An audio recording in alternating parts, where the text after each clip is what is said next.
Ngoso. Hey. Yeah. I had him Bahama come on to me, crowd.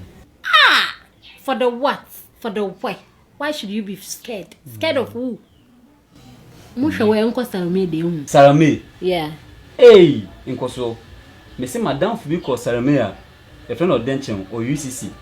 Come match in Sacrantier. Hey! Me na me catch you. Ti Salome pa. Unyame. Yeah, so Salome pa de senyo hodo pa dia. Nka dia nka me ma ho. Share inti me. Se me kwa show bad pa. Unyame Ngoso. na nipa no go for na odem chemia. We nipa. Oni ti na bodom ne chinan. Ampa. Na wala nipa so ye dan for odem chem. Ini dini nye. Okay. Menstru I had the bodom bia ni ha bodom bia lenchim. Man na me fro be. Gbe ne yem fa shisha do. Hey, Ngoso.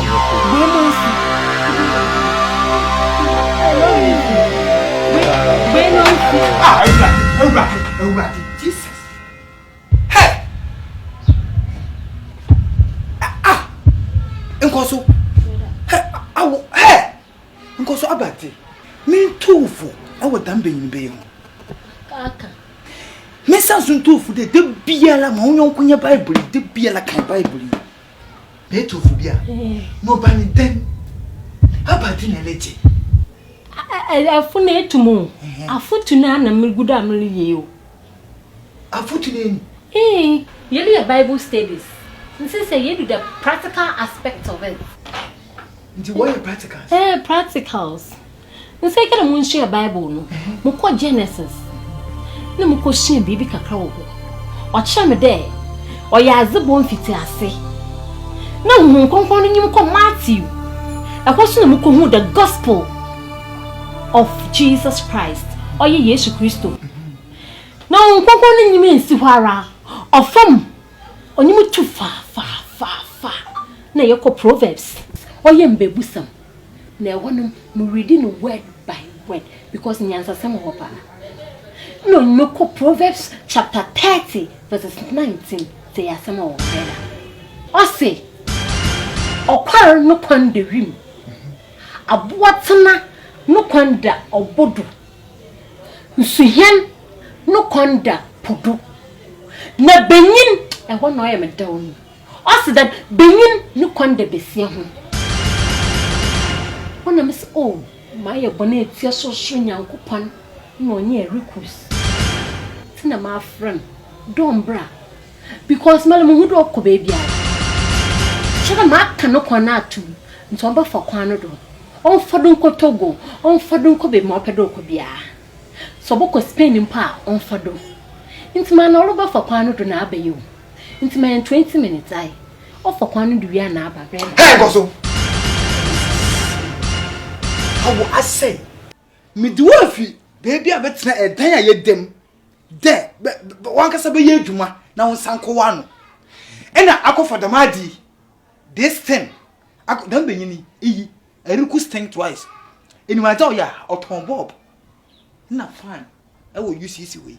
You want to me see one bone fence. It's na ka tell me there. Obafa okwan do.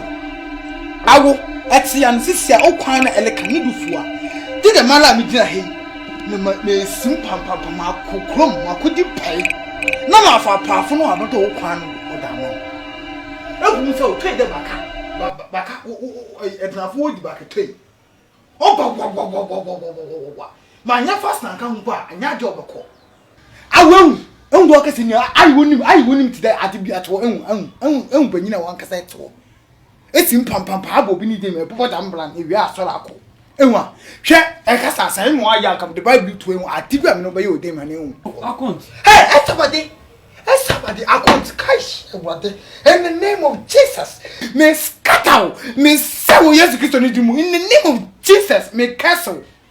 Adult, me cancel adult. Hey, Jesus Christ. Me say me cancel bi o say nimness adult adi bi am no be yo ehun.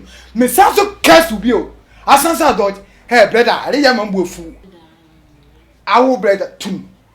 Ko awu pene an fo kwando wi anamba. Hey, gaza.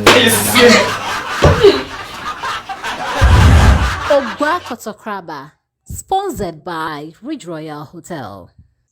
Penny's Enlargement Booster. Become from zero to hero in your sex life. Ogwa Kotokraba. Sponsored by Ridge Royal Hotel. Penny's Enlargement Booster. Become from zero to hero in your sex life.